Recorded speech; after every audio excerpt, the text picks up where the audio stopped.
নিজের প্রাপ্য না পেয়ে প্রতিবাদ করায় প্রাপ্য তো দূরের কথা, বরং ছাড়তে হয়েছে বসত ভিটা কিংবা শেষ সম্বলটুকুও। এমন গল্প হরহামেশাই দেখা যায় সিনেমার পর্দায়, কিন্তু সিনেমার এমন গল্পকেও এবার হার মানালো ওমান ক্রিকেট বোর্ড, যে ঘটনায় দেশ পর্যন্ত ছাড়তে হয়েছে দেশটির জাতীয় দলের ক্রিকেটারদের। 2024 সালে টি-20 বিশ্বকাপে অংশ নিয়েছিল ওমান। গ্রুপ পর্ব থেকে বিদায় নেওয়ার পরেও দলটি আইসিসির কাছ থেকে প্রায় 2.5 কোটি টাকা অর্থ পুরস্কার পায়। নিয়ম অনুযায়ী এই অর্থ ক্রিকেটারদের মধ্যে সমানভাবে ভাগ করে দেওয়ার কথা থাকলেও বিশ্বকাপ শেষ হওয়ার 1 বছর পার হলেও একজন ক্রিকেটারও 1 পয়সাও পাননি বলে অভিযোগ উঠেছে। এখানেই শেষ নয়, অভিযোগ আরও গুরুতর। যারা এই অর্থ না পাওয়ায় প্রতিবাদ করেছেন তাদের দল থেকে বাদ দেওয়া হয়েছে, এমনকি অনেককে দেশ ছাড়তেও বাধ্য করা হয়েছে। ভারতীয় বংশোদ্ভূত ক্রিকেটার কেশব প্রজাপতি ওমানের হয়ে 47টি টি-20 ম্যাচ খেলেছেন। বর্তমানে তিনি আমেরিকায় আশ্রয় নিয়েছেন। কেশব বলেন, আমরা আমাদের প্রাপ্য অর্থ চাইতে জীবন, ক্যারিয়ার সবকিছু হারিয়ে ফেলেছি।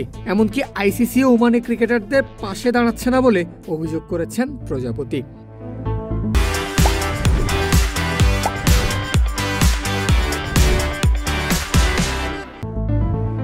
পাকিস্তানে জন্ম নেওয়া ওমানের পেসার ফয়াজ বাটেরও অবস্থা প্রায় একই। ওমানের হয়ে 30টি ওয়ানডে ও 47 টি-20 খেলা এই ক্রিকেটার জানান তার ভিসা বাতিল হয়ে গেছে।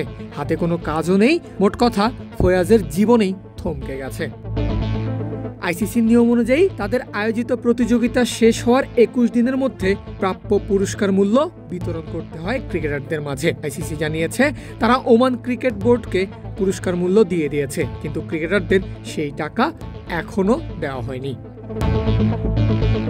ওয়ার্ল্ড ক্রিকেটার্স অ্যাসোসিয়েশন জানিয়েছে 2024 বিশ্বকাপে অংশ নেওয়া আরও কিছু দেশ এই অর্থ আংশিক দিয়েছে, কিন্তু ওমান 1 পয়সাও দেয়নি। যারা প্রতিবাদ করেছে উল্টো তাদের ওপরেই হয়েছে সবচেয়ে বড় নিপীড়ন। নিশ্চয়ই ওমানি ক্রিকেটারদের এখন বিশ্ব ক্রিকেটের নিয়ন্ত্রকদের কাছে একটাই প্রশ্ন, তাদের ন্যায্য অধিকার আদায়ে তারা সবাই কি চুপ করেই থাকবে? পারভেজ আল হাসান, ক্রিকেট ফ্রেন্ডজি।